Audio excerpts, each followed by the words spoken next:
Parandur airport சுற்றுச்சூழல் அனுமதிக்கான விண்ணப்பத்தை June 28 மத்திய அரசின் சுற்றுச்சூழல் நிபுணர் மதிப்பீட்டு குழு பரிசீலனை செய்யும் என தெரிவிக்கப்பட்டுள்ளது.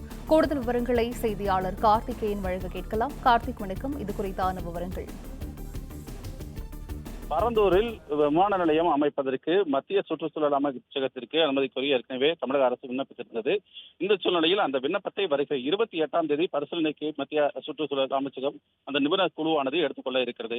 அந்த நிபுணர் குழு ஒப்புதல் அளித்த பின்னர் தான் அடுத்த கட்ட பணிகளானது மேற்கொள்ளப்படும். அந்த அடிப்படையில் 20 கிராமங்களை உள்ளடக்கிய 5476 ஏக்கர் பரப்பளவிற்கு இந்த பசுமை விமான நிலையமானது அமைக்கப்பட இருக்கிறது. இதற்கான நிதி ஒதுக்கீடு மற்றும் அந்த ஃபீசிபிலிட்டி ஸ்டடி எனப்படக்கூடிய அந்த முதற்கட்ட ஆய்வு ஆகியவை மேற்கொள்ளப்பட்டு முடிவெடுத்திருக்கிறது.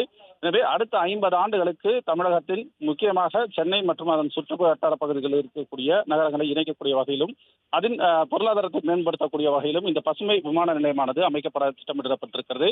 எனவே அதற்கான மத்திய அரசின் சுற்றுச்சூழல் அந்த மதிப்பீட்டு குழுவுடைய அந்த அவர்களுடைய அனுமதி என்பது வருகிற 28ஆம் தேதி பரிசீலனை செய்யப்பட்டு வழங்கப்படும் என்று எதிர்பார்க்கப்படுகிறது. அதன் பின்னர் இந்த விமான நிலையத்திற்கான அடுத்த கட்ட பணிகளானது மேற்கொள்ளப்படும். இந்த சூழ்நிலையில் தான் வருகிற 28ஆம் தேதி இதற்கான பரிசீலனை செய்து மத்திய சுற்றுச்சூழல் அமைச்சகம் அதற்கான அனுமதியை வழங்கும் என்று எதிர்பார்க்கப்படுகிறது.